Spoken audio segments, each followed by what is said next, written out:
Some study sessions feel like you're holding a plank. You're enduring, you're pushing through it, you can feel the sweat drip down your little pinky, and nothing gets done. You look up and it's only been like 5 minutes. Whilst other study sessions feel like a time skip in a video game. You enter the zone and 2 hours later you wake up and all the work has been done, but it only felt like 20 minutes.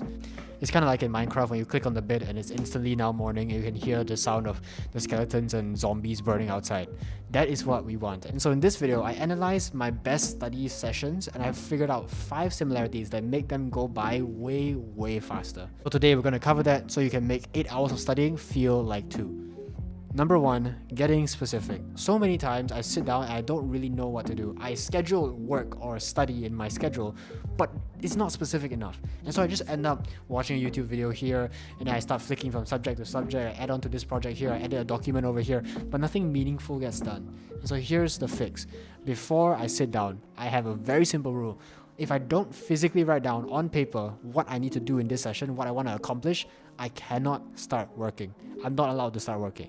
So for example, with this session, you can see here, I wrote down, if it will focus, there you go.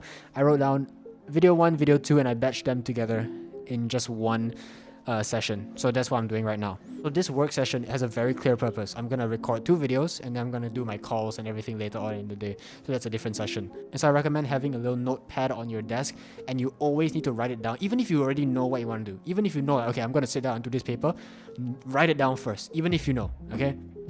And so this keeps a catalog of your daily to-do list so you can see, oh, 5 months ago, I was only doing maybe 3 tasks and now I'm doing like 5 or 6. That's how you actually track how much more you're getting done.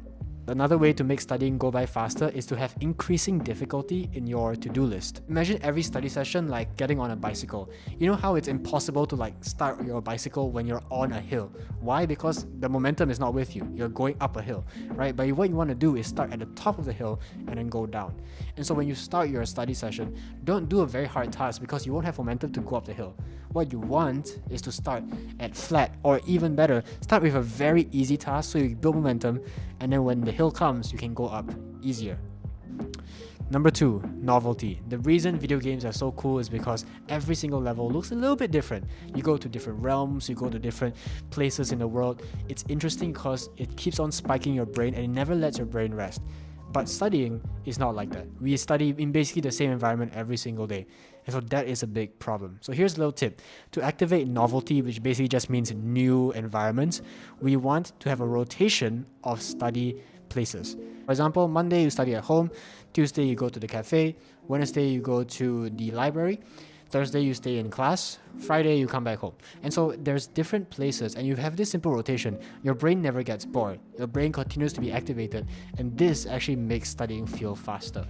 Changing the scenery, even just the way you face, simply by taking this camera and putting it here instead and having it face this way, it might even change how I feel making this video, because it's just different. Because like the past 10 videos I've recorded this way, right? Facing a different way in your room, changing the lighting, maybe changing up some of the furniture, all these things are novelty, and that's what our brain craves. Number 3, splitting sessions. This doesn't mean like you get down and do the splits every session. What I mean is like if you want to make 8 hours of studying feel like 2, you want to switch tasks as little as possible. And so every time you switch, you're more likely to break out of the flow state. So it's almost like you want to have it continuous. You don't want to have anything distracted. And so what we want to do is split our sessions so that we have as little of this as possible. So each session should have a singular focus. Let's say you have 3 sessions in a day, 1 in the morning, 1 in the afternoon, 1 at night. View them as 3 sprints where you don't want to stop. Session 1 is English, session 2 is math, session 3 is science. Don't mix them together. This will feel a lot smoother, and remember, multitasking will stretch time. Focus will condense it.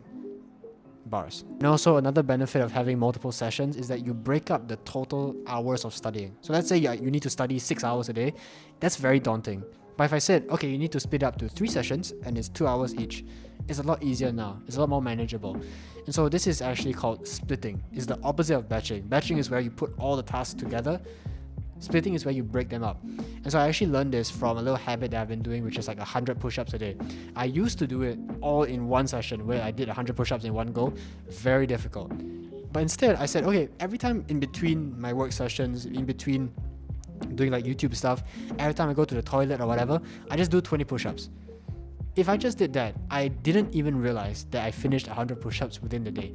It just happened automatically. I kept a little tally on this whiteboard where I wrote down like, okay, 10, 10, 10, then it would be 100 at the end of the day. It was that simple. I didn't even realize it. And that's the power of splitting.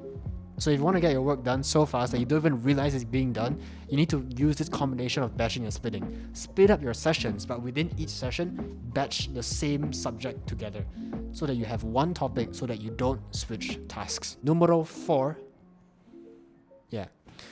Distraction checklist. Before going into your work, now that you know, like, okay, I need to split my sessions, I need to write my to-do list, before you actually start, do a little checklist of your environment where you get rid of all the distractions. Turn your phone onto airplane mode. Like even right now, even though I'm using my phone to record, I can still turn into airplane mode, right? I don't need the Wi-Fi to just click the record button.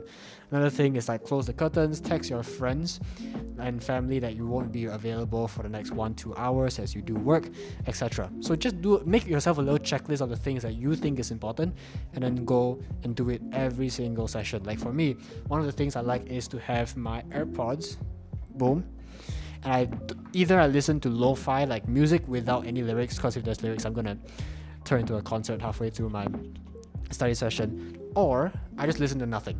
Like I just have them in, and it's noise cancellation on, but I just listen to nothing. So that's another way I can do it as well. Another thing on my checklist is to clear all the tabs on my laptop that I'm not using, and also have water on my desk. I actually have 2 bottles right now because I'm recording 2 videos, so I have 1 bottle per video. That's how much water I need whenever I'm talking, because I talk too much and then I have to drink more water because I'm getting too dehydrated because I'm talking too fast. Number 5, this is a very important mindset. Measure the events, not the minutes.